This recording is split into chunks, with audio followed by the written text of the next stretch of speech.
Hello my wonderful viewers, welcome to my platform. This is Linda's TV show. If it is your first time of coming across this channel and you like what you see after watching, please subscribe, put on your notification bell, set it to all notification. In that way you'll be able to get notified each time I upload a new video, even those without notification.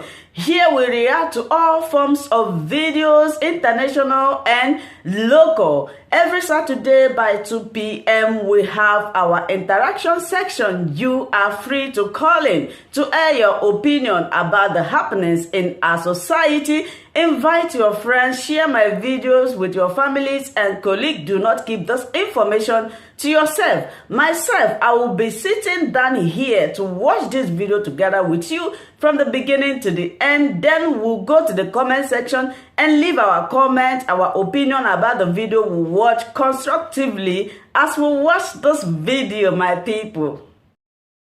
Asking if the Southeast intellectuals, politicians are not part of the sabotage that you talked about that stopped an Alex Ekwueme from emerging as the presidential candidate of the PDP in that just convention.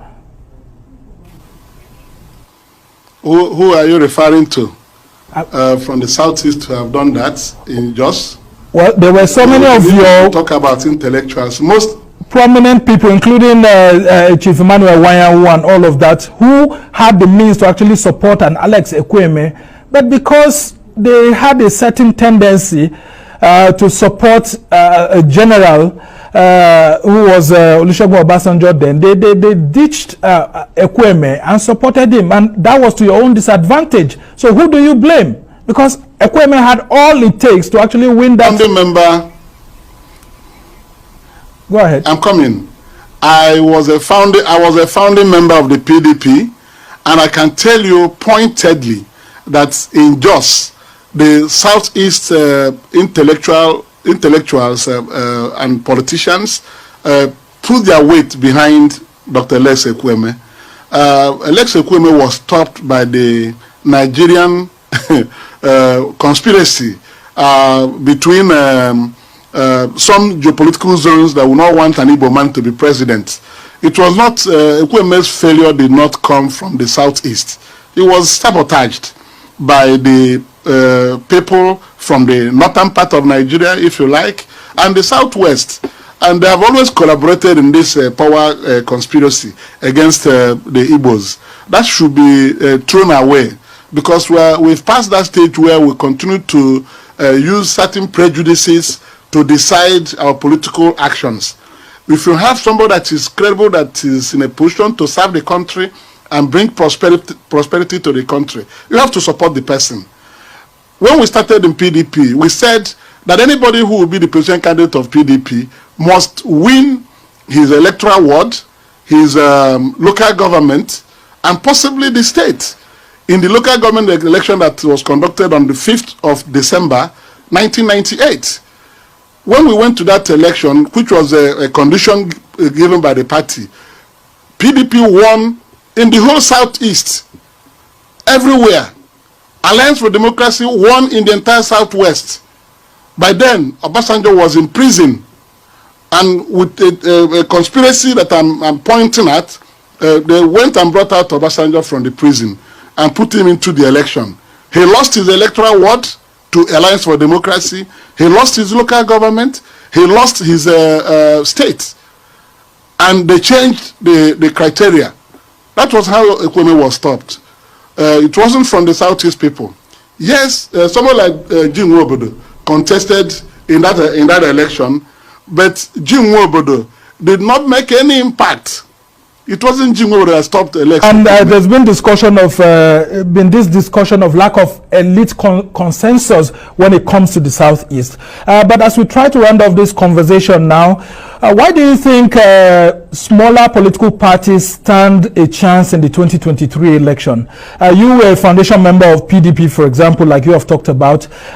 Despite the failure of PDP to give the Southeast a presidential ticket since 1998, when it was formed, a lot of people in the Southeast still want to vote the PDP into power.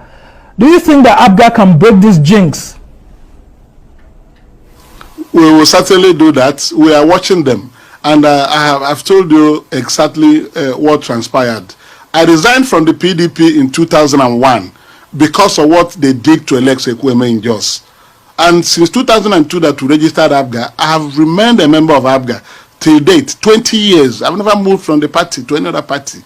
Because this injustice, we talk about it, people who do not feel it, think that we are just making noise.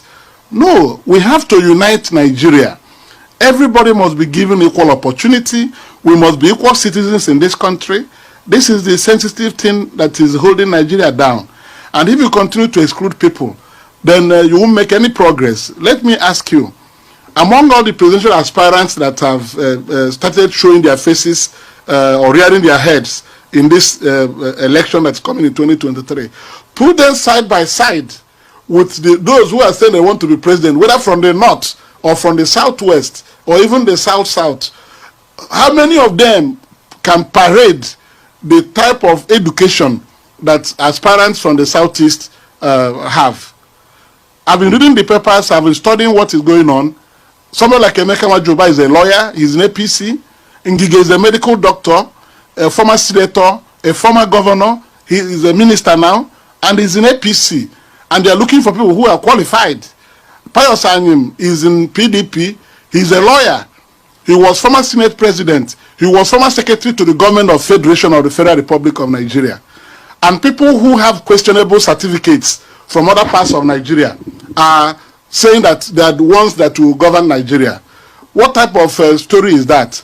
If not for the way we think, we will not be taking any decision other than to get a president from the southeast for Nigeria and unite the whole country.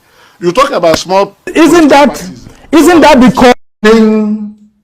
I want to place it on record that our enemies are intensifying their attack against us from every corner. I am not saying this as lamentation or complaint. I am only trying to prepare our people for what is to come.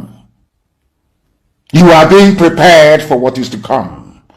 The time has come to separate the chaff from the wheat itself. Our march is very, very near. The enemies are trembling, they are quaking, they are doing all they can to try to stop us. But they have failed very woefully, and they will continue to fail. But I want to tell you that we are getting attacks from everywhere all over the world. And very soon, they will buy over some of you. They will buy some of you over. The spirit of Oba Biasika and Ifajuna are still in some of you. When the time comes, they will buy you over. I am not doing this program tonight to ask all of you to be strong. I am doing it to remind you, not that if they succeed in buying you over, you're not going to stop what we're doing. You can't.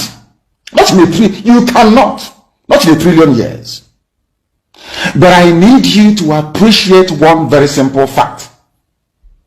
That at the end of this very race, everybody will testify that indeed Chukwuka Abiyama, the same God of Israel, of Abraham, Isaac, and Jacob, the same God of Ehiri in Aguleri, the same God of Umweri, the same God of Ora-Eri, the same God of Owe-Eri, the same God of Arochukwu. Not to be nobody, the true God, one true God. You will know that indeed, not only is he omnipotent, that same God is the owner of this very agitation. No human being can stop it. We have enemies, and we need to be very, very careful, both within and without. Very, very careful. The next 2 weeks will be very pivotal.